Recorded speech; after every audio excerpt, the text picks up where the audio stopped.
Okay. All right, so let's do it. We got Carmiana in here. Some other people will roll through. First, I think the first time we're gonna actually get started at exactly 7:30. We usually give people a couple minutes to roll in, but they could be fashionably late this time. I'm gonna close out this thing. First off, a little housekeeping item. So I heard people asking about Gaetano. Gaetano and I are going to do a special live session. It was just scheduled yesterday. The date is Thursday, December 21st at noon. So Angelica will get an email out to everyone that's been registered, so you guys can register for that, but we'll do a live session. We'll get the topics out as well, but I think we'll mainly lean into the AMA and just have a nice little chat. And we're also going to try a new time slot, right? So for the people listening to the podcast, this time slot opens up. It's a reasonable hour for most European, Central European time, UK. And so you've been asking for it. Here you go. We got Gaetano, one of the best here. So would love to see you there. We'll keep it going on the terms of the promotion and the details later. All right. Now, kind of had that housekeeping. I didn't know where I was actually going to start on the agenda. So let's figure out how to roll into this. I want to save 2021 predictions. It's not a really good one. Let's start with a question. All right, I have a question that was submitted in advance that I really wanted to ask. So let's start with that one. From Samantha. If you already have a very well-known brand, you don't need to worry about demand gen. Is this true or false, and why? It's definitely false. It may not hurt you in the short term, but it's going to restrict your upside, and you're going to be vulnerable long-term for people that are going to steal your customers, right? The way that Salesforce is marketing right now, they have such a large brand, but people are eating into their market share. Market is growing, but the way that they market is not, to be honest, just not very effective, but they've created such a halo. This is the danger of looking, I posted about it today, this is the danger about looking at very large companies that have very established brands and large positions in an established category that most companies use, and think that because of the way that they act, you should act that way too. If you look at, there's plenty of B2C brands that were very popular, didn't market well for 5 years and became irrelevant. And that type of behavior will move into B2B as time goes on. A decent example, I don't know if this is perfect, but in 2015, Intercom was winning, but not anymore. And so Drift purely outmarketed them. The product differences are not that significant. That product is essentially a commodity. And Drift outmarketed them. So kudos to Drift. They crafted the narrative. They communicated it properly, built a good brand. And so because you have an established brand, you will get demand flow organically by doing nothing. So you could sit there and acquire customers for essentially free for a period of time. But as you stop marketing, less people know about you. Right? The 55-year-old buyer that knows you is eventually going to retire, and the 28-year-old person that becomes the next decision maker will not know about you. Or maybe they'll know about you, but they will not be connected to you in the same way that the other person was. Very hard stance on that one. I don't think that it kills your business immediately, but I think it makes you vulnerable long-term, and it limits your upside in the short term. I like that answer. The international demand gen was a topic on the agenda, but I think it was inspired by a very specific question from Carl. I don't see him on, but do you want me to tee that up for you? This is a good one. We've been working on it in several different regions, and so would be good to cover it. Yeah. All right. So let me break down this sort of very specific scenario from Carl. He works at a company that's in the corporate social responsibility space. So it's a new space. There's a lot of opportunities. Mm-hmm. Their target international countries are the UK, Australia, and Germany as a starting point. They have a new investor who is giving them a bunch of cash to expand internationally. So they have funds to fuel the international expansion. And one of the investors is out of the UK, and I guess he's helping set up some international connections. But Carl was thinking using awareness-based social ads to promote their product, their new show, and to kind of like lay the groundwork. They said that they're doing a little bit of paid search campaigns, less than $1,000 per month, but he wanted to get your take on if this was the right way to be thinking about the strategy, or if there are other strategies that you would suggest in this scenario. Yeah, totally. So the first question, I don't think Carl's on here, but the first question I would ask is, do you have a market that you have penetration in? And so that would be the first question. Or maybe this is a company that's been in the US that has good market share in the US and is trying to expand internationally. My sort of recommendation here is you should prove it out in one country first. I just think it makes more sense. Otherwise, you're going to have 3 separate things running. And if your strategy doesn't work in one country, it's unlikely to work in the rest. And so I think about this as an expansion, having a product, market fit, right customers, consistent sales process, good demand gen working in one country, and then go and figure out how to localize that to a new market, rather than just thinking, hey, we're going to target 3 countries and it increases our chances by 3x about whether or not we're successful. It actually dilutes budget, focus, and resources, which creates more of a risk in my mind than an upside.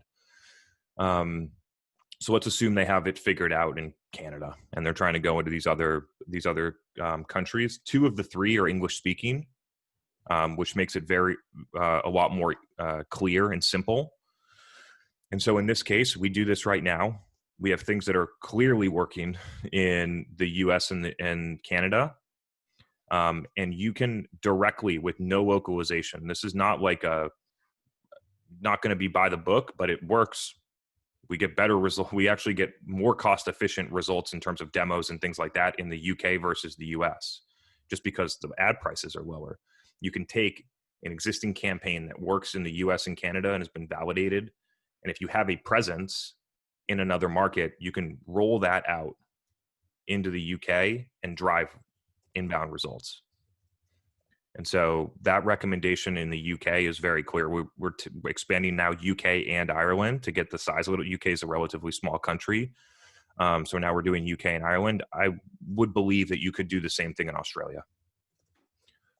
So those 3 things are in place. Some things that happen when you go international that are like more under the radar, unforeseen operational things is you're going to have the same scrutiny on the measurement as you're going to have in your main country, right? And so if the sales reps aren't following up on time, which is a challenge internationally, sales reps aren't following up on time and not connecting with the leads, that's going to fall down. If they're not updating the CRM with the pipeline, which happens a lot in certain countries, then you're not going to be able to prove it. And then you're eventually going to go to a place where the budget's going to be scrutinized. You spent this, what's in the CRM, and you might not have something. So make sure that you have all the downstream flow happening already. Ideally, when you're entering a new market, you should have some type of inbound flow from that market organically already. So the system has been proven. Let's just say we're in Canada, now we're going to the UK, and we get 3 demo requests in the ICP in the UK organically anyway. People are already showing that they want the product. Those 3 demo requests come in, they go to a sales rep, they get tracked appropriately. We've proven that our system of collecting high intent leads, moving them through a sales process and closing them effectively works. Then we come in and pour gasoline on it. We try and make it go faster. We try and drive more people through that system is the way that I would like to do it ideally. Now, large complications happen when you start moving into, especially in the relatively smaller European countries that have language issues. If you're going to run all in English, go for it, but you're going to need to localize in Germany. You can't just copy straight out from Canada to the UK to Germany. I don't think that it's going to work in those types of other regions.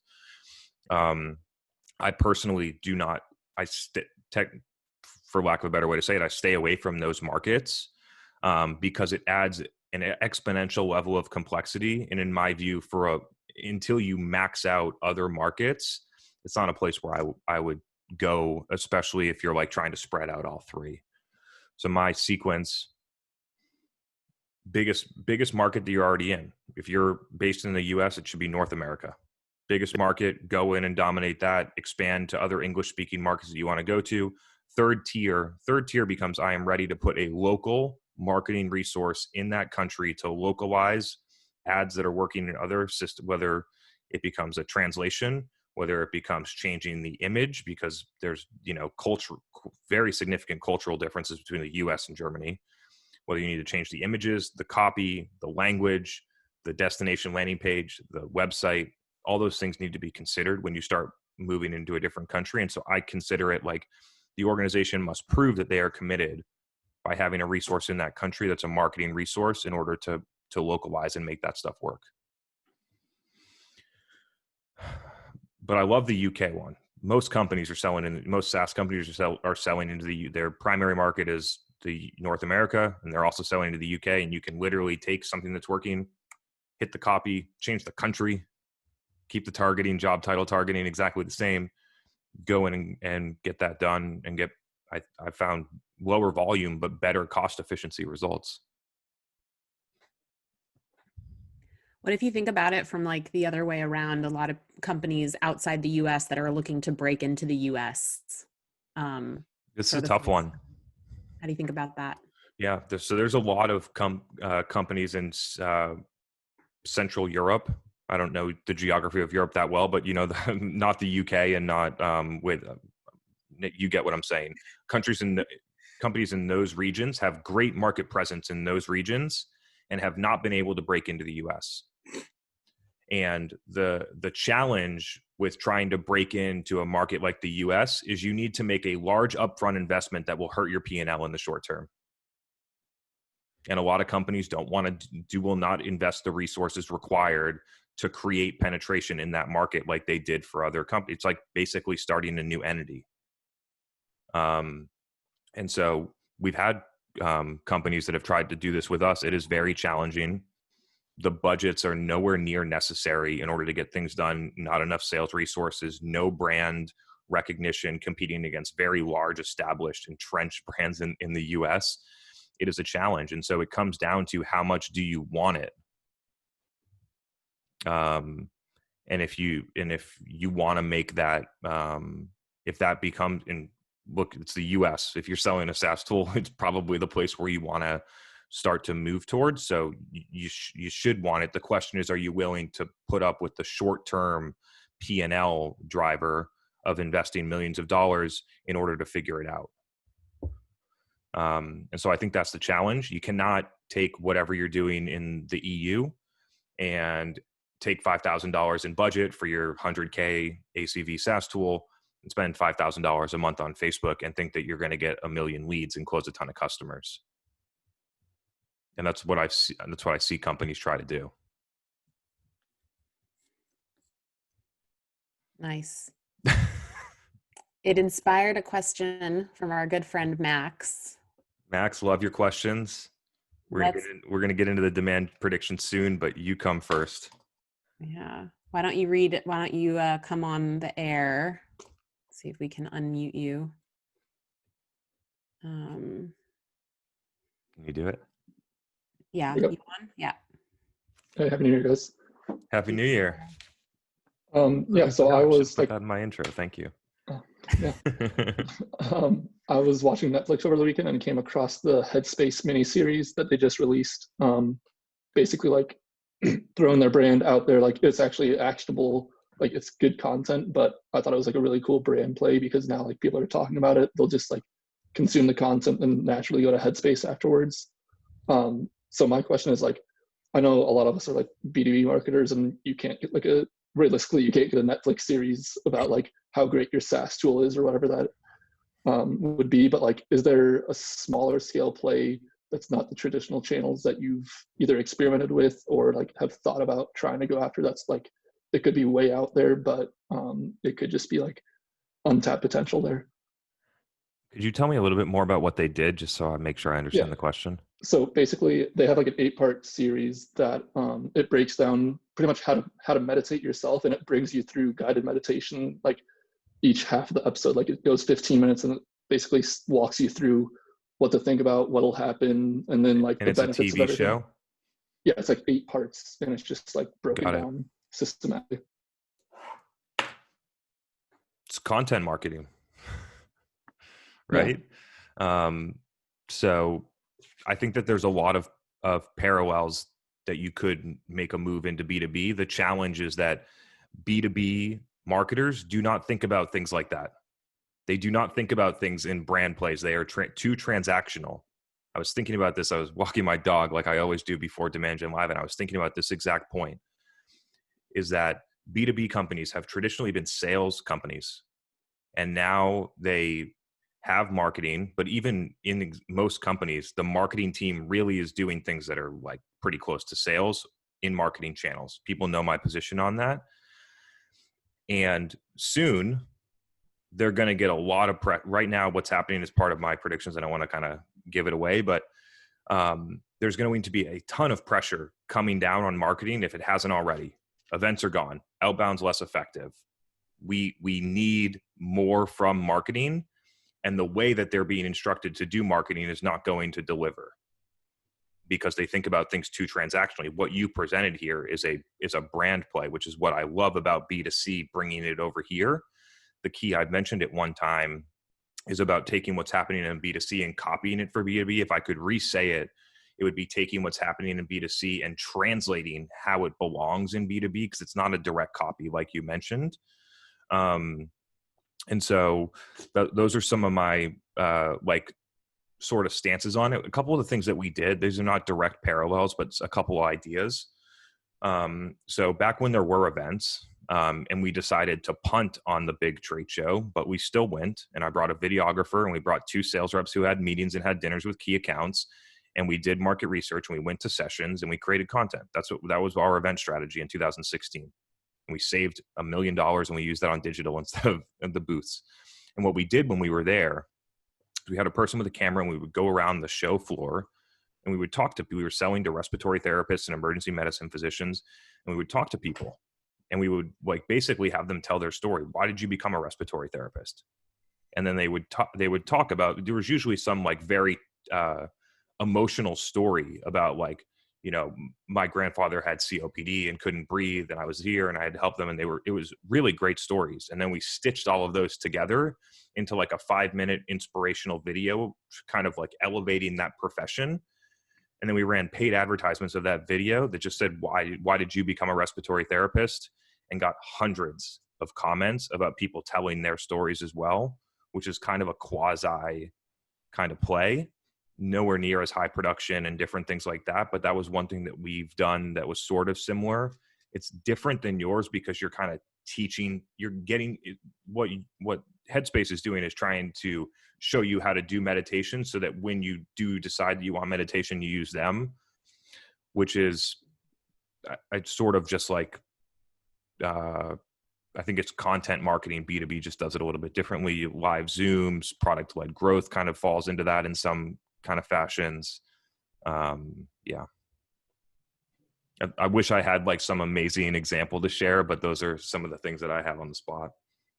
Yeah, no, I kind of put you on the spot without much context, so thank you. Cool, man. Yeah, great story. Love hearing some of the stuff that those companies are doing. It gives me some ideas to think about. I use Headspace, by the way. Helps me fall asleep. Love it. Are you warmed up? Do you want to get into your 2021 predictions? Am I warmed up? Yeah, we can get into it. So honestly, I have a long list here, and I'm going to try and just kind of hit them home and feel how it goes. So if people can remember, and I was thinking back to this, it was probably 18 months ago where I wrote a post, and the post started with, "We are in the golden era of B2B marketing." And little did I know that 2021, I was 18 months early. 2021 is truly the golden era of B2B marketing. because of the reasons that I just mentioned to Max. Events are gone. Outbound's getting less effective for a lot of companies if they weren't directly benefited from the product. And the great marketers are about to shine. And it has become an absolute requirement in B2B companies to have flawless, innovative digital marketing execution. And so one of the predictions out here, this is actually like later on my list, but I'm going to come out of the gates hot with this one, is that the top echelon of demand marketers, elite demand marketers, which is a very small pool, are about to get paid a lot of money because the value of that role just went way up to a company. In 2017, it's weird thinking back to this stuff, but in 2017, I was running demand gen for this company, generating millions of dollars in inbound revenue. And they offered me a sales rep job because they were such a sales focused company. They thought it was a promotion for me. I was going to make more money, but it was definitely a step backwards in my career. They thought it was a step forwards in getting me into sales. They offered me, it was like a 75, 80% salary increase to run the Boston territory. And in my heart, when they were offering it to me, and I thought about it, I considered it. I have student loans, stuff like that, blah, blah, blah, blah, blah. And in my heart, I literally could feel in 3 years, the stuff that I'm doing will get paid more than the top rep at this company. And when I was doing it, I could feel it. And so the top demand marketers that will bubble to the top, it's very clear whether you're in the lower end, middle end, or the top end for the people that know how to judge it. Those people are going to be like top Google software engineers in terms of salary over the next 24 months. And they're going to drive that. They're going to drive companies. So that's one. A lot of opportunity for all the people here, all the people listening afterwards. That is a huge career opportunity. We are going through a massive landscape shift in B2B marketing from super sales to needing to figure this stuff out. So with that said, the next one is the people that fit into that category are going to start to drive the rest of the people around them to go back to the basics. 2021, we are going to get back into the basics. We are going to get out of the tech. I talk about this enough, but this needs to happen. You need to talk to customers every week if you're a B2B marketer. If you're creating content for B2B for your customers, you need to be talking to them every week. Like that's one of the things. You need to understand marketing fundamentals. This is not on the agenda, but I was thinking, not on my predictions list, but it's a tangent here. ABM is marketing 101. Identify your target and then market to them. I learned this in like a Wharton online course in 2013 that was free. The title of the course was Segmentation, Targeting, and Positioning, Marketing 101. And that's basically what it is. And so we need to go back to the fundamentals. Like ABM has been built around just marketing fundamentals. Sort of in Max's question and his thoughts, companies are going to have to skew much farther back to brand. The smart ones have been doing this for years. The laggards have not. The majority of the market, let me say that, not the laggards, the majority of the market has not recognized this. The winning brands that all of us know in our head, when I say that, have been doing it for years. And the people that are listening to this afterwards have been watching them do it for years and haven't adjusted like they have.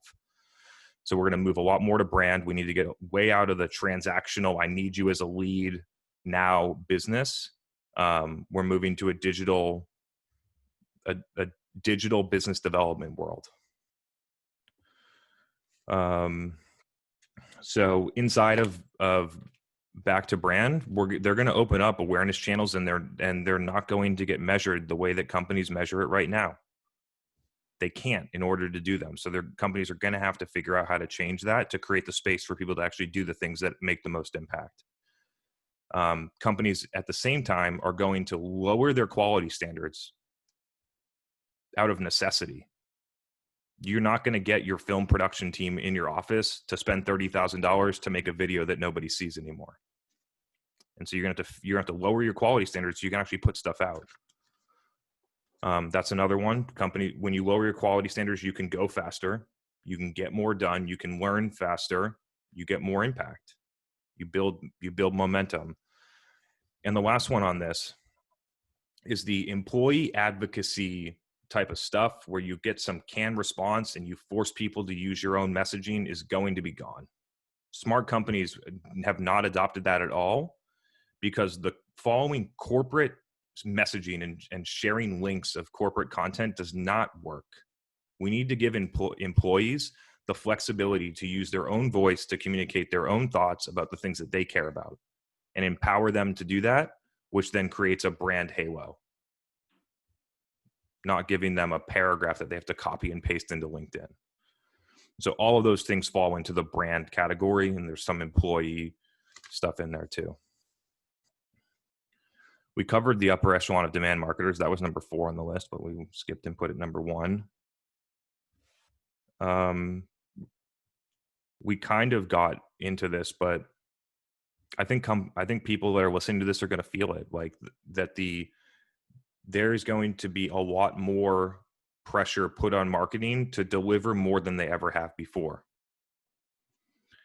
And when that happens, it's going to put a lot of pressure on the system that already exists, because the system that already exists is incredibly inefficient.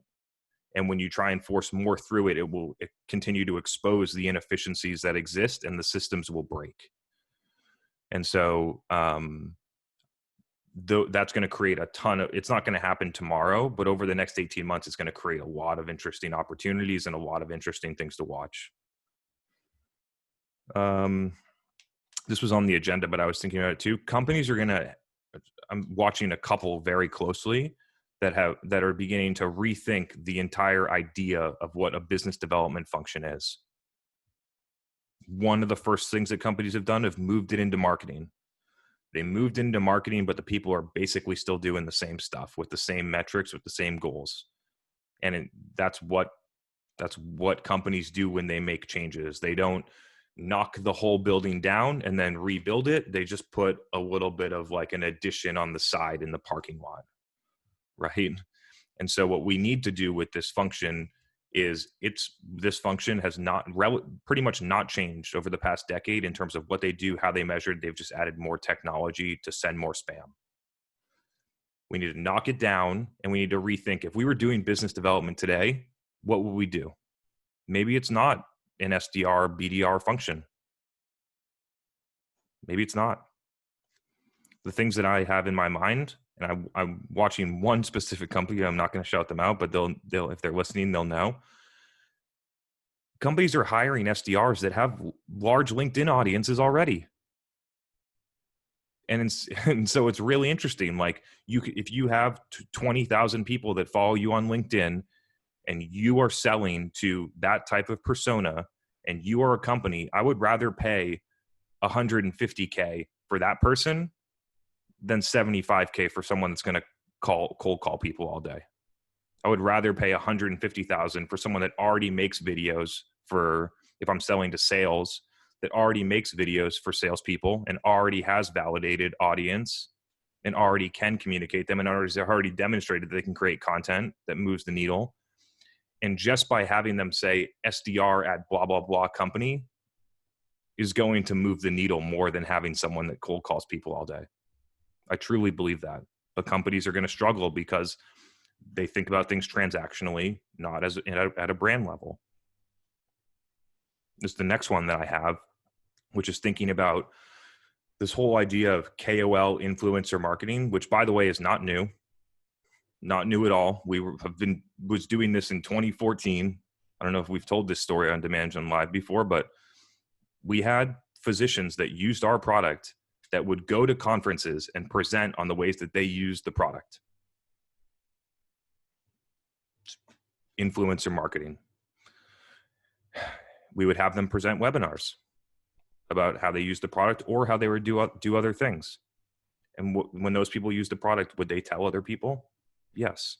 Did that drive the business for us? Was that a high ROI activity to have someone from Seattle Children's Hospital, the best, most well-respected children's hospital in the US that used our product, talk about how they used our product with other major children's hospitals? Yes, it was.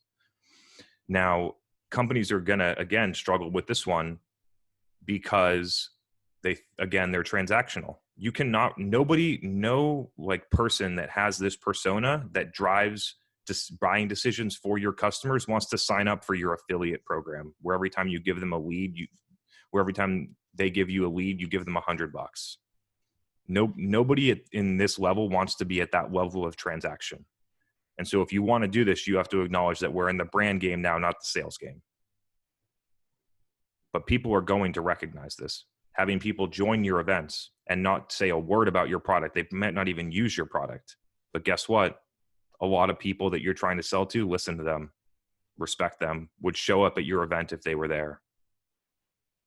And then by showing up by having them on your event, they're more aware of you. So I think that style of marketing, it's not going to be, this is one of the things where it's not a direct copy from B2C, right? Like posting a picture of you using Gong on LinkedIn and Gong paying you $100 to post that picture is not how this is going to play out. But having people that are evangelists that will take 7 reference calls, that will shout out the product, that will create a LinkedIn video about how they use Gong once a month and post it, and the company pays them $1,000 a month to do that, is an absolutely great buy. And that is how I see this playing out. And I think smart companies will do that. So the last one here is about thinking about the overall customer experience, in net new customer experience. So we're not in the customer success role. We're not in implementation. We're thinking about the experience of a new customer that's trying to buy your stuff. And the specific type of customer that came to you and said that fits your ICP perfectly, works at the right company size, you love them, and you want to talk to them, and they say, I would love to talk to one of your sales reps. And right now, what do? They go through a filter and they go right to your SDR for BANT. And what's going to happen in the future? It's going to go right to your AE, your solutions consultant. And you're going to recognize how much better customers react when they talk to a person that really knows what they're talking about and can give them all the information and can streamline your sales cycle. Would be shorter if you did it that way. We've been trying to get on a demo for a SaaS tool. It took us 35 days to get on a demo. I wanted the demo the day I filled out the form. You know what I mean? So I think that companies have put up a lot of walls in marketing. When there's more pressure and more accountability to results, will therefore start looking deeper into the funnel because they have to. And when they find that their, high intent demo leads are converting to SALs or whatever they're going to convert at a much lower rate than they should, they'll start to figure out how that process can work better, just like I did in 2016. And it's crystal clear that the process works better when you send an ICP lead that has to talk to a sales rep to the sales rep. And that's what I got. Got a bunch of questions that you sparked with that list. I love that. Did we get sometimes I'm talking for so long. Sometimes I'm like, did everyone leave? We're all still here, Chris. There's actually a bunch of really good ones that will kind of touch on a lot of the different points that you made, but I want to start with Jessica. Your question I think is really good. I'd love for you to come on, and why don't you talk through it live with Chris? Let me see here. Can we unmute you? You got this. For that. Who is it? I'm not Jessica. I'm not an official unmuter. I'm trying to. Oh my gosh. Okay, Jessica P. Yep. Hey guys. Oh, you're in. Happy New Year. Good to see you. Happy New Year. Okay, so as we're thinking about 2021, and like our fiscal is not calendar, so we're entering Q2 as of February 1st. So we're looking at plans, and obviously things have changed even in the last few months, but our team's quite big. So we have multiple roles, from like on our demand team, there's a senior manager and then 3 growth marketers, so 3 demand gen marketers, and someone who manages our web. We have a brand person, product marketing, content, social, somebody else does paid and sales enablement and customer marketing. So how do you see the responsibility of those roles shifting with some of these changes? Like a lot of the time you mentioned content, Chris, and we have a specific content team. So it makes me wonder like what my role is in all this when I'm more on the growth side. And I guess it's more the distribution, but I'm not responsible for paid distribution. So I start thinking like, where can I fit, and totally understand that I can expand my role and start doing things that aren't in my job description. But wondering what your thoughts are and like who leads what strategy and how you would see a larger team like that working. Yeah, this one always fascinates me, to be honest. I'll put in something that you didn't ask, and then I'll actually answer your question.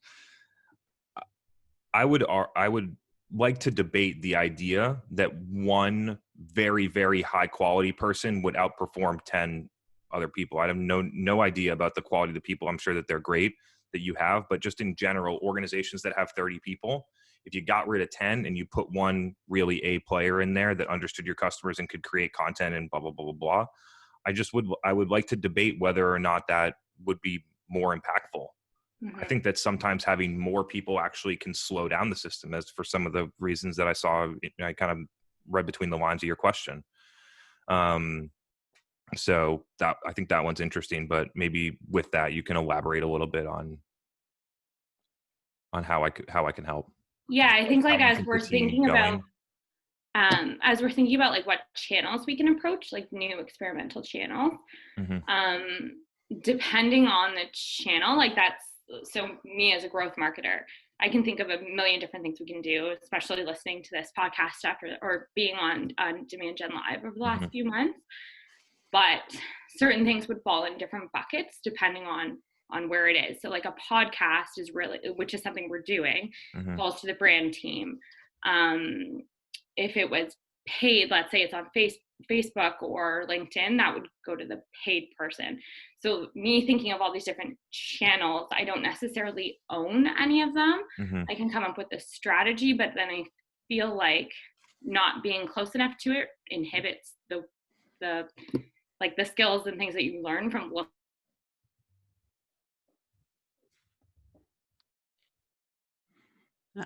Yeah, she cut out there for a minute. That, I guess. Like when you're you're the distribution puppeteer, I guess, for lack of a better term. Yeah, but it's a tough situation, right? Like, who orchestrates it all? The VP of marketing. Got it. Because that's really what it is going to come down to. If you want to use paid and you're blocked on paid, you're gonna have to influence the people that run it, or influence the person that decides who runs it, right? So there's a couple. I've had similar types of questions before. I think you have 2 things. You look for something where there's no clear responsibility and you can own it. You try and carve out a piece of an existing channel where you can own it. I think are 2, or you can work across multiple layers and try and put together like a campaign that would go across multiple channels, or just influence the person that's already running it. I personally like companies will come and ask us, they're like, we want to work with you, but we actually want to run all the ads. And I'm like, no, like, it's not that we need control, but we need to make decisions. Right. We're over here trying to spend $5,000 in a day. If I want to change that, I want to change it now. I don't want to slack your person and wait 4 hours for them to get out of Zooms in order to make the change. If I want to add an audience, if I want to do this, if I want to test this, I want to be able to do it now. Speed matters.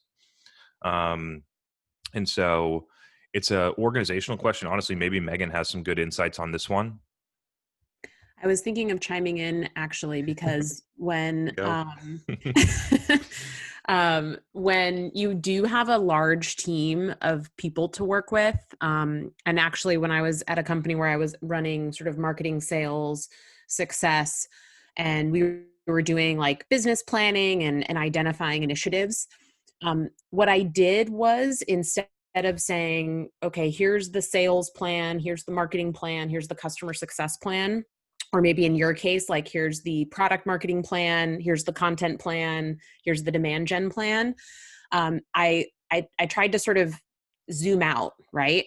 And it's like, what are our goals as a company? Like, what are we trying to achieve? So maybe this is an interesting conversation you could have with your VP of marketing and say, hey, can you tell me more about the conversations you're having at the executive level? What are some of the business level objectives for 2021?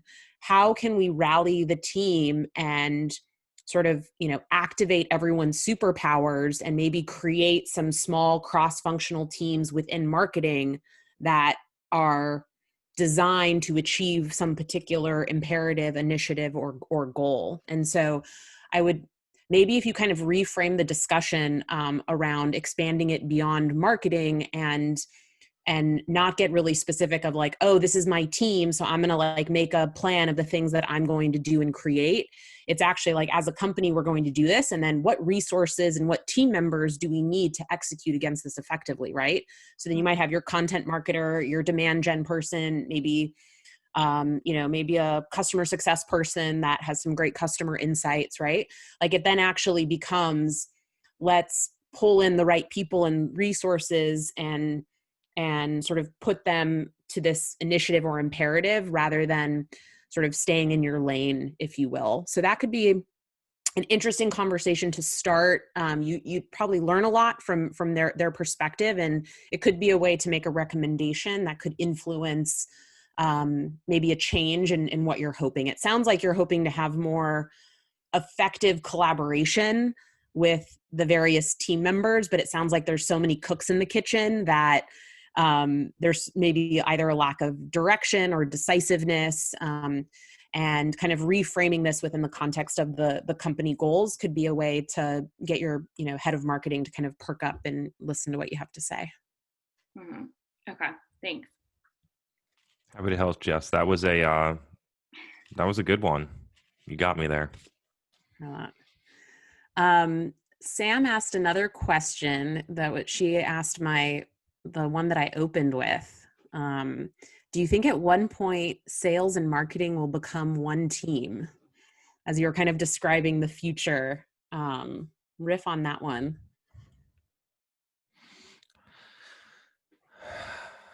I don't think so. And I know that for the people listening afterwards, they're going to say, that guy's wrong. Right? Like whoever's listening to that just thought that. Like, we see CROs that are managing marketing. It's happening, right? It'll happen. And then people will realize that it's not the right way to do it. The reason that I say this is having done both and having a immense respect for the differences that most people do not have, that most people cannot respect the differences. Putting those two functions together will create one big sales team, not a marketing team. I think that 98% of the world thinks about things in sales, and the superpower for the people on this Zoom and that are listening, and the thing that's going to move you into the future, is to be the 2% or less that think about things like brand, because the value of that, being able to understand the mindset and how to get that done, the value of that's about to go through the roof. There's plenty of people that can run LinkedIn ads and get you ebook downloads or get a demo ads and create contacts that don't become customers. That's math. The math doesn't work anymore. It did earlier. The math is starting to have a lot of pressure because of how buyers have changed. And so if you are one of those people that truly understand that when you're marketing, you are not trying to convince someone to buy something right this second. And if you can respect that and teach them something and help them get better, with no investment in whether or not they buy something right now, you win. And just like, so I don't see that happening, because I don't see people changing their mindset around that anytime soon. Sam, I'm loving your questions. Keep them coming. Keep them coming. And all right, I have a couple of more, just sort of as a follow-up to your prediction list. Love that. Joseph made sort of a comment that I'm going to kind of flip into a question, because I think this is something that you can talk about and explain that I think could be really impactful. So, he says, has anyone else found that the more people move away from generating leads to generating demand, they realize that they create more impact, but it's sort of harder to speak to it or to explain it? I think this is like a perfect thing for you to share more about how we when we talk to our customers about how we sort of split the funnel, and how can we illustrate that point in a way where you are making the case and showing them data that sort of backs up that this is the right way to go. So the first thing if you're asking this question is to take a hard look at what you're doing and ask yourself whether or not you really are creating demand. And that's something that requires a lot of reflection and understanding. I know I can look back in my career and there are clear places where I was doing things and not creating any demand. And there was times where I was doing things and I felt like I had exact 100% control about how all those people in the United States felt about our product and our company. Literally felt that I had control. I was able to change their perspective of the entire set of people because of how effective the marketing was. And then you are in some spectrum between the two. So first step, before we start thinking about metrics and measuring and proving it to people, you need to prove it to yourself. You need to understand it enough yourself about, is it working or not? Am I going to go to an executive and stick my neck out about that this stuff is working and we need to do more of it? I did that. It's scary. When you need the job and you have to go and do that and you're looking for $1 million more. I felt so strongly that it was a better decision than how the company was using money in other ways that I did that. I felt very, very confident that it was. So one, look at what you're doing. Is it really moving the needle? If the answer is yes, then let's think about how to show and talk about it with other people. If you are creating true demand, more people in your ICP that your sales team loves to talk to are going to come to your website and say, I would love to talk to your sales rep. That is the indicator. Right? There's no, we don't need attribution software. We don't need a ton of tech. We don't need huge custom, dashboards in Power BI. So are more people in our ICP asking to talk to our sales reps? If they are and doing that, and we have the good follow-up process, more people will progress through the funnel, creating more qualified pipeline and more revenue at a lower cost than what's happening today. The only way for a company to get there is to acknowledge that volume is not the only part of the equation. I struggle with this with our customers. When they go from getting 1,000 shitty leads that don't move at all, that barely become SQLs, that barely get on a phone call with an SDR, and most of them never sit on a meeting, from 1,000 of those to 100 good, high quality demo requests, and they feel like their leads went down 10x and the stuff isn't working. And when you center around a later funnel metric, which is the absolute key in all of this, is forget contact acquisition, which is what most companies are calling it lead gen. It is email address acquisition. That's it. If you look later funnel to, they've sat on a demo with our sales rep. Our sales rep has an amount of dollars that they think it's going to close on, and that deal is still open, qualified. You can put your little nuances on it, but that's the way that I look at it. They sat on a demo. The sales rep is still pursuing it, thinks it's a good opportunity, and there's an amount attached to it, and we're going to win those opportunities at greater than 20%. That is how you center your marketing initially to show the impact, because you can 100% shut off acquiring 1,000 MQLs over LinkedIn ebooks immediately, and that metric will not move. It will not go down, because all that stuff's getting filtered out before that part of the process. And that is how you start to show executives. Now, when you center on that, and if you're able to shut it off, and you're not doing anything, that number will stay stable because your company has some type of organic flow, something like that. And then if you're creating demand and you're injecting, that number should be growing. And you should give it at least a quarter to demonstrate a clear, tangible, meaningful movement in that number, and then attach it to the activities that you're doing. If it's Google search, it's going to be very simple. If it's some of the social tactics, which is literally the best thing to do in marketing right now. And from a paid standpoint with to accelerate results and not have to go organic and wait for it to take time. Targeted paid on LinkedIn, Facebook, and Instagram is the best place for B2B people right now. But you can't do it the way that you're measuring Google. And so if you're doing that, there's plenty of episodes. Maybe Angelica can link to it later. I'm not going to talk about it a lot, but we build custom conversions to know that our ads are driving more people through the demo form. And then we have more people through the demo form that are converting to SQO, or qualified pipeline numbers going up.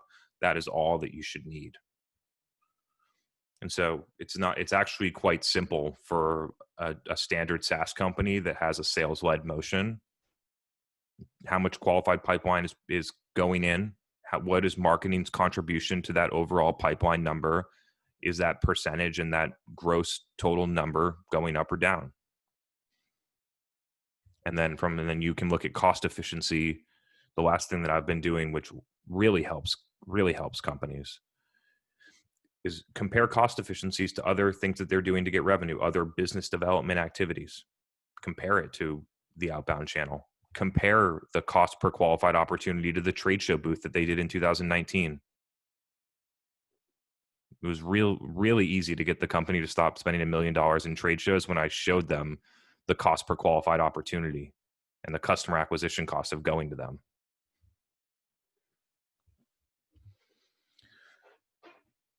So that's what I would recommend, but it ultimately comes down, like what I said at the beginning. If you believe in it, you'll find a way to communicate it to other people. I believe that, but you have to. It's more about making sure that you know that it's making an impact. And those are some things, like those are career changing moments. 27 years old. I'm in a presenting to executives of a company that just raised $100 million, and I'm asking for $1 million more in budget, and I'm saying it's going to go do this, and this, and we should stop development of that product. We should take funds to not develop that product right now, and we should not do a sales expansion, and we should do $1 million in this. And I could have easily not had enough confidence and not done that, and I'd be in a different place in my career. All right. One more question as a follow-up to your predictions list, and then we can switch gears. Our good friend Rowan. Nice. What's up, Rowan? Good to see you, man. Happy New Year. Let's get him on here. He's got to unmute him. You got it, Chris? I don't know. I think we... Can you hear me now? You're in. Cool. Happy New Year. Happy New Year.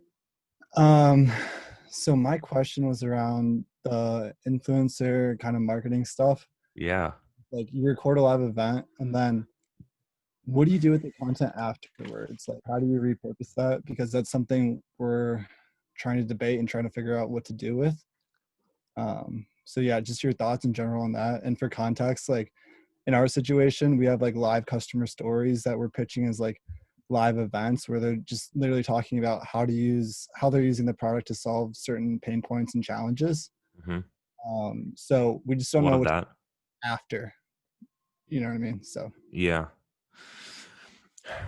Sometimes I need to like see what the product looks like in order to figure out how to repackage and reframe it, but I'll kind of spitball with you on this one. Some of the options that I like, it's going to be tough on this one to like, I feel like I don't know what the product looks like, but to chop it up and give it back to that person and them feel good about sharing that. You would know better than me because you've seen it, but I think that I struggle with the idea that a lot of people would share that on social. Maybe they would, but that's one option, right? Probably the easiest option, chop up something smart that someone said, give it to them, let them post it, creates a lot of awareness to you, and the people that follow them are most likely people that are like them. That's kind of option one.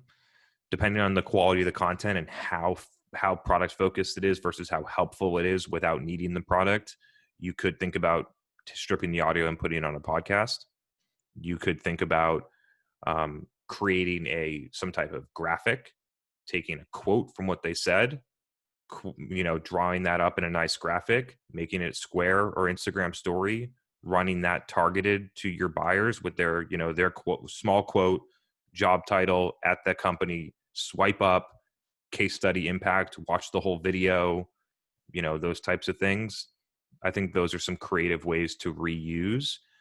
And then there's got to be some way that's not that's relationship related, that's not content related, right? So you are driving people in there. There's 30 people attending this event with your evangelist customer that's talking about how they love the product. And somebody in that 30-person audience wants to have a one-on-one with that person. And you should figure out how to facilitate that. Those are some ideas off the cuff. Oh no, he's muted. One sec. Get him back on here.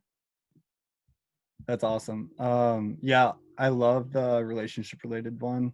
The first one, chopping it up and using it, won't work because they don't use any social media, zero. Yeah. So yeah, that's the tough part. But I'll definitely see what I can do around that one-on-one because I think it's really interesting. And I love the targeted ads. I think it's yeah, right. It's kind of like think about it like the after party, right? Like you are hosting the original party, but then people are going to want to like talk or meet at an after party without you.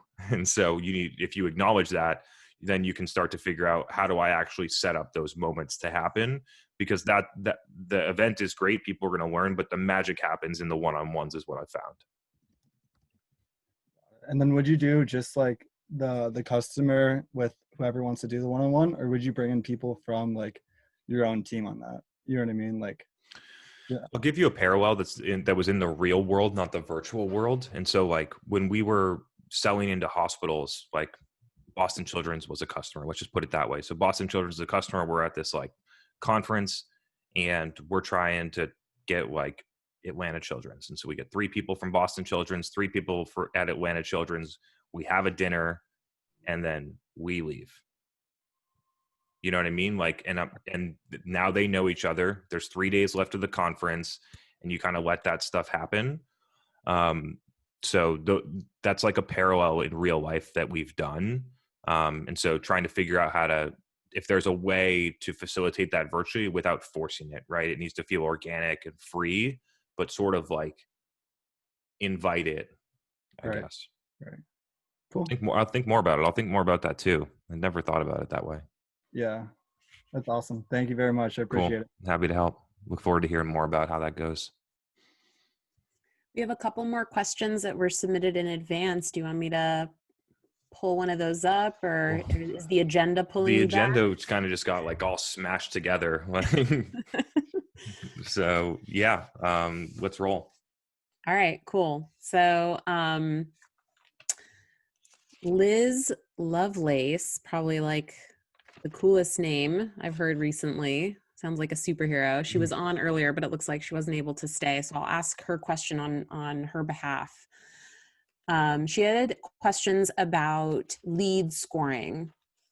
She's the only marketer at an IT solution provider that's looking to implement a lead scoring program in ActiveCampaign. She was hoping that you could provide any words of wisdom or pitfalls to avoid, things that she should keep top of mind as she thinks about lead scoring.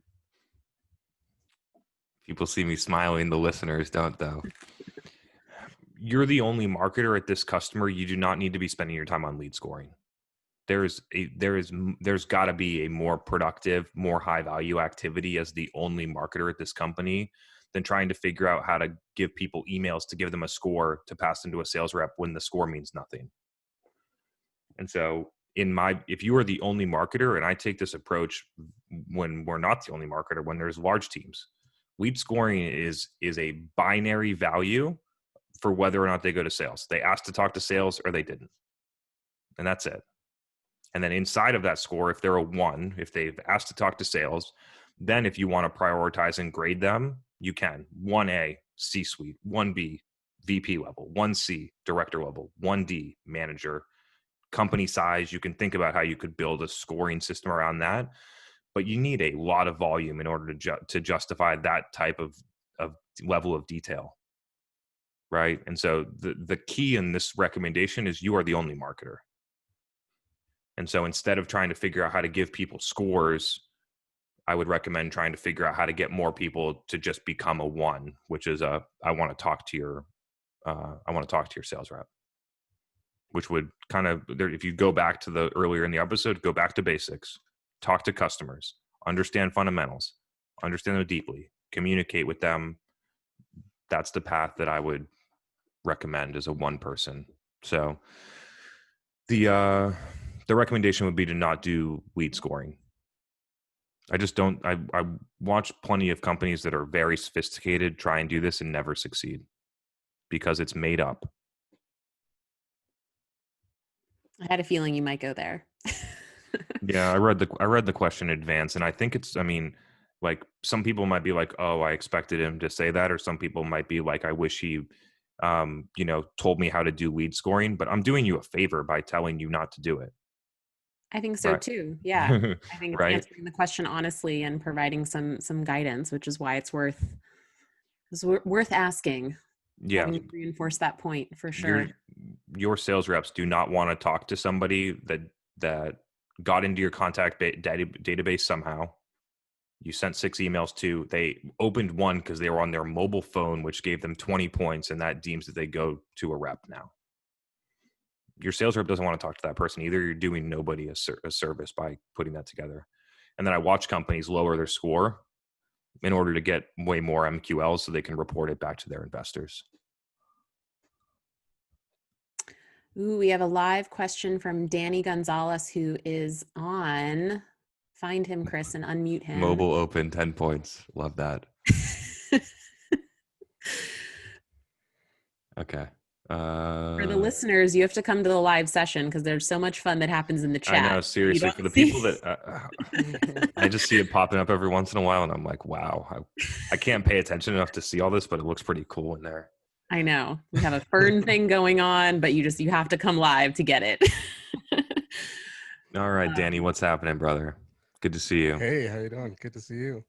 I'm curious about your hiring methods, what you look for in a demand marketer and how you evaluate them. You've alluded to it a little bit in the past. I'm just very curious. And with your predictions of 2021, will that shift at all, or will that just enhance how you look at these new prospects? It's a great question. Great question. So the first look is at level, right? And when we're looking, it might be different than what an in-house, I want to make sure this is clear. What we look for might be a little bit different than what an in-house person would be looking for. We're looking at it at a different lens. With that said, let's just pretend we'll look at director level. And then if you want, we do a specialist level too, if that'd be helpful for people. So at a director level, we have to feel like we're going to enjoy working with them. That's number one. We're a small company. We don't need any assholes in here. It's just like, so we're filtering out for like everyone at the company is going to like to work with this person becomes like the original filter. So that's one. We tease that out through questions and different things like that. Megan's way better at that than I am. So, and then we get into what we call a technical working session, which is basically where you swim or you sink, which is we're inside of Salesforce together. We're going to ask questions. We're going to go through it. We're going to go through an example. We're going to look at a chart of pipeline based on stage 3 date. I'm going to ask you questions about what happened and what changed. And you'll get answers. You'll get the stereotypical answers. Like why did our qualified pipeline go down? Well, it must be because the sales reps aren't following up on time, right? Like you could get an answer like that, which is stereotypical and often not true. Or you get people that will really dive in. And so that's an opportunity to show true skills in analyzing like revenue pipeline data, drawing conclusions and recommending actions. I think that's a demand marketer's job. I think it's one of the most important parts of a demand marketer's job. And then we're going to switch and someone's going to screen share Facebook, LinkedIn, Google, and we're going to go through platforms and we're going to know if you're a director level employee and you fall down inside of Google AdWords, you do not belong here, and you shouldn't be going for a director of demand gen role to be direct. And then the last part is we're looking for buy into our philosophy. We don't need people in here that want to get a bunch of MQLs. A lot of our employees have been a previous employee that had to do MQLs, realized how bad it didn't work, and has now become attracted to a new model or figured out some things for themselves that we're moving toward our model and then come in, which is great. Having that experience, being able to talk to a CMO and be like, I did this at my last company that looked just like your SaaS business. Here's what happened. We got a bunch of MQLs. They didn't convert. Here's the percentage that they converted at. Here's what we did instead. And here's the different result that we got, are things that we're looking for here. But in general, some of like the standout things that I'm looking for, not cookie cutter answers. I want answers that show that you're deeply in the details and you know things that I don't know. That you've run experiments. Like if you are deep in the details as a director of demand gen, you will know things that I don't know. When I ask you what's working the best, you better know exactly what's working the best for you right now. You better be able to communicate that at a level that's qualified pipeline, revenue, customer acquisition cost by channel with objectives, talking about the whys. I think that's what's required at a director VP level of this type of role. So those are some things at the like specialist manager level. It becomes more of, do they have the foundation and the tools? I can teach someone how to look at ads in a different way and change how they're going about things. Do they have it's like if you're in the NFL combine, people are looking, do they have the speed? Can they jump? You know what I mean? That's what we're looking for at that level of a marketer. Do they have a great attitude? Are they looking to learn? Do they understand what, CPA means? Do they understand what these things mean? Do they know how to use the platforms? Because we can show them our framework for how to use them. And do they want to get better? And do they want to grow? And some of those more intangible things. That's what we look for in a manager specialist level employee. Did I cover your question? You got a follow up? Yeah. I guess some of the things I'm curious about, where I work right now is a very small marketing team. We all have many different hats, and I've been trying to push more of the demand gen type agenda, but to create something out of nothing really right now is very difficult. So is it more the analytics that you're looking at, being able to read the business data and pivot from there? If you're trying to make the world's best soup, you can't forget whatever the ingredient. You need all the ingredients, right? And so like if you're looking for this caliber person, you need business analytics. You need experience managing an executive team. You need to be able to run the ads. You need to understand psychology and empathy and how customers actually buy stuff, right? And so there's like this whatever the specialist, the specialization of demand gen is, it's marketing. It is marketing communication specialized in SaaS to drive business outcomes. You know what I mean? We have all of these specializations that mean exactly the same thing. And so like demand gen, it includes product marketing. It includes content marketing. In my view, it includes revenue operations. It includes an event like field marketing.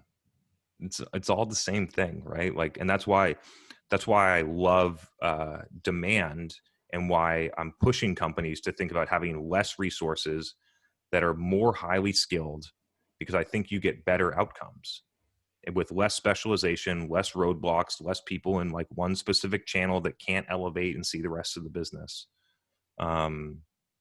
So that's sort of, I'm not looking for one thing or another. I'm looking for do they have the whole suite of things. I don't want someone here that only understands analytics and doesn't understand psychology and empathy, because you make the wrong decisions when you don't include the buyer's side of it and you just look at the data.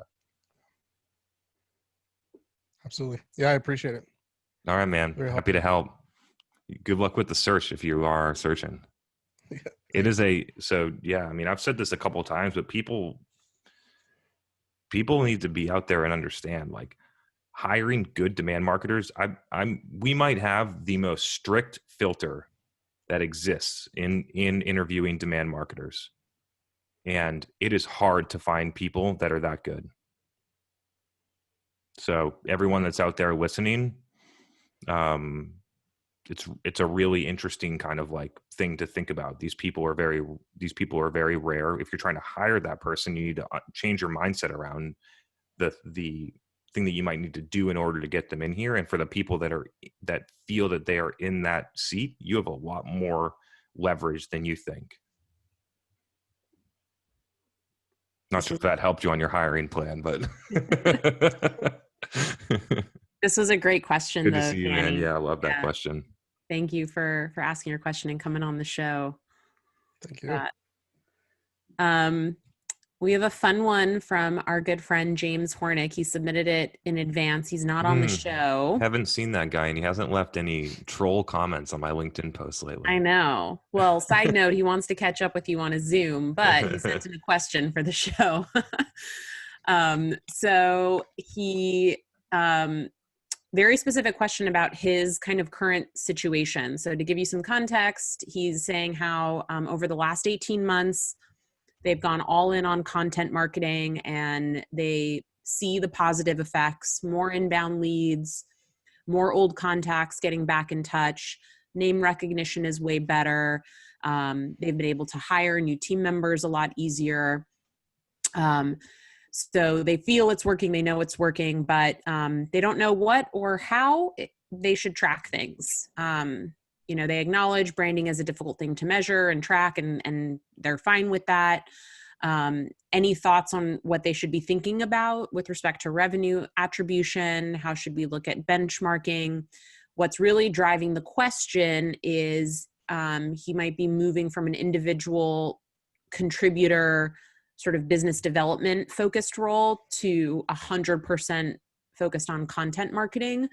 And they haven't ever set up a comp plan around this. And so I think as he's looks like he's sort of going to have a role shift or change from more of like a seller to a marketer, and kind of asking about tracking, comp plans, and just any insights in general you have on this. It's a good question, James. So for people listening, I've gotten better at kind of like clarifying some things that I know. So James is in a professional services, so this was not necessarily SaaS, but I think some of the answers will apply. So James, you mentioned a bunch of different ways to track it. We're hiring more people on time, more inbound leads, contacts that are coming back to buy stuff from us. Those are the indicators. Those are the indicators of good branding. And so I think that you have a lot of good things there. Now, if you start to get into like the stuff that, if people don't know, James has been posting content on LinkedIn about hiring and recruiting and employer brand and things like that. He's been doing a great job. I've been watching him along the way. And so I'm just like, I'm a little confused if the question is rooted in how should we comp that role, or because the measurement is clear. And if you're in a professional services business, you're not doing that many things to create revenue, right? And I like looking at it very easily. I've given this example a couple of times. We use HubSpot, marketing automation, and CRM, professional or enterprise. In both of those suites of products, we're not on some like lightweight system. And HubSpot's attribution, in my view, is the same, if not better, than Visible and Marketo put together. And so when we go in and we look at all of our revenue, which HubSpot is tracking automatically in a large SaaS organization, the exact same thing would happen. All this stuff is automatic. No one's going in there manually and putting in a lead source. All that stuff's happening, tracking automatically. 0% of our deals come through LinkedIn. 0% of our deals get attributed to a podcast. How does that happen? Those are the only places that we do marketing. And everything shows up. Organic search, email, sales outreach. It just gets tracked. It's not the tool is broken. It's that the tool is built to track direct response, transactional type of interactions. All those tools are built that way. And so if you're doing brand, you are not going to be able to know, and you shouldn't care whether or not it was the podcast or LinkedIn. It's the sum of all of the touch points. There's people that have probably seen my name in LinkedIn 1,000 times, and they still don't think they need to buy something from us. And I'm cool with that. But what I know is they've seen my name 1,000 times, and they probably haven't seen my competitor's name at all. So if they ever need to think about what they need, they probably think about me before they think about the competitor that they've never heard of. And that's basically what comes down to building a brand. When you think about brand, I think about being top of mind in a space. And so everyone can think about a category, or we can go through an exercise. Sales engagement. There's only really 2 players that anybody knows about. And everyone's going to have their top one and then their second one. And if you say any category that's if you're talking to marketers and you say any MarTech category, they're going to have a number one, and that number one is going to be much higher on their list than a lot of the other ones. And our goal, if we're truly doing brand, is to be that number one. That when someone decides that they need you, the first thing that comes to mind is you, not the generic, not I need an ABM tool. It's that I need 6 Sense. And getting to that level is not easy.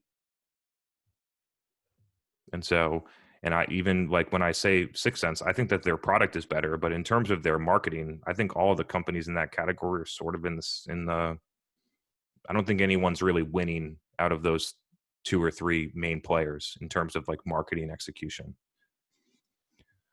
I think he was asking about his comp plan, and and I think you should like I'll just go on a tangent. Yeah, so, no, we can cover this. Like, so, James, I don't know how big your company is. If it's less than 25 employees, what I would recommend is that you do both. Or just cut out the variable comp. Like you can cut out the variable comp is one option. Like I think I see people taking that note in terms of SaaS sales and cutting out variable comp, because you have a base and you have an OTE, and most people don't make the OTE, so you might as well just pay them a higher base. So yes, one option is to cut out to cut out the variable comp and just do your thing. The alternative would be to do both the business development and the execution of the contracts, which is another idea where you could become more like a sales professional, even though you're doing the entire cycle. I could see that working for James. I think those are the couple. I don't see a lot of other options. Do you? Yeah, I was going to say that I think the question around what should be measured is really rooted in how a comp plan could be designed. And so I would just pose that maybe you should just reconsider whether variable comp makes sense if you're going to go all in as a content marketer. That's where I land on that one. Yeah, I mean, I've been back and forth ping-ponging on whether marketers should be comped on revenue or not for 5 years. But it's just like, in theory, it sounds great, but you need to have the discipline to continue to do marketing. The risk of comping marketers on revenue is that you actually create more salespeople and not a lot of people doing actual marketing. And so if you have disciplined marketers, then I think it can work. But I am not positive that it creates any additional benefits. Yeah. I would think that paying marketers a higher base would also be the right answer. There you go, marketers. That was for you. For that. We have people in the chat saying goodbye to Matthew. He's our third co-host. Yeah. You are our loyal listener. All right, so there's a lot of chatter in here. Actually, I've been meaning to ask you about this, Chris, and we just haven't had time to tackle it. People are talking about Clubhouse. Have you heard of this? All I've heard is that it's like an audio only, invite only, like this new exclusive thing where you're in these like virtual rooms where you can talk to people. I can't quite imagine like what it's like though. I'm like, am I holding my phone and talking into my phone or something? Have you heard of this? I have heard of it. I've seen people jump on it. Haven't experimented with it myself. That's kind of where we're at. I think that the take home, there's a couple things for on my side that I don't understand the platform deeply enough, but the stuff not being recorded directly conflicts with my content strategy. And so that's something that may need to change before I think about exploring it. And the second thing for people to recognize in this behavior is that a lot of people have something that is working, and then they go and chase 6 other shiny objects, and the stuff that they have that's working no longer works. And so I think there's a careful balance right there. And so if I'm going to spend an hour somewhere, interacting, engaging, producing content, I want that content to go on the podcast because the podcast is absolutely crushing.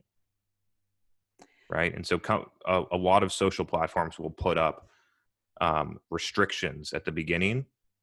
Instagram didn't allow video for a very long time. Twitter's character length was very short. LinkedIn, you know what I mean? Snapchat, whatever. They have little restrictions. And then over time, as they expand, they usually take out those restrictions once they have more of a scale. But we'll see how it develops. To me, I feel like there are clear signals of when there is a mass movement to a platform. And I don't have enough of those signals yet. I wonder if it's trying to replicate, what I've heard is it's trying to replicate like an informal interaction that you might have if you're at an event or a clubhouse, right? And like the reason it's not recorded, you're having like a coffee with a few other colleagues. It's interesting though, like if live events aren't happening for a long time, if that's an interesting angle for that. I haven't experienced it myself though. So I've not experimented. Would be happy to hear other people's feedback as they go through and look at it. Yeah. Cool. I think we're at a good spot, people. We did some predictions. What I'm going to do is, because I basically said a ton of stuff and it wasn't very put together, I'm going to re-listen to this. I'm going to take the 8 or 7, 8, 9 things. I'm going to try and frame them out and clearly articulate them. And I'll post them later this week. So for the people that didn't understand what I was saying while I was just like blabbering, we will have that in a more clean type of fashion, which I did do. And maybe we'll make it a tradition, because I did do this in 2019. For those of some listeners that are newer, I did say, here are the 9 things that you wish you did in 2019. And so that's a post that I posted in January. Maybe we'll find a way we'll link to it, because it's really interesting to look back on those things. Stuff's there forever. It's going to be really interesting to go back in 2024 and look at if LinkedIn can get better at archiving their content, because it absolutely sucks to find it. To go back and look at what are the things that I was predicting? Was I right? Was I too early? Did I underestimate how long it was going to take for the market to move? Like, these things are happening, but the speed at which the B2B marketing, the B2B world reacts to something is usually very slow. And so I could be overestimating how quickly people will move on some of these things. We will find out, but undoubtedly, smart people will see the opportunities and they will go out and take them. And that is a sweet place to end. So with that, hope you all have an awesome week. Keep the questions coming. Look forward to seeing you next week, and we will drop the dates and the link to sign up for the Gitano Live on Thursday, the 21st. Hope to see you all there. Happy New Year, everyone. Happy New Year, everyone. Good to see you.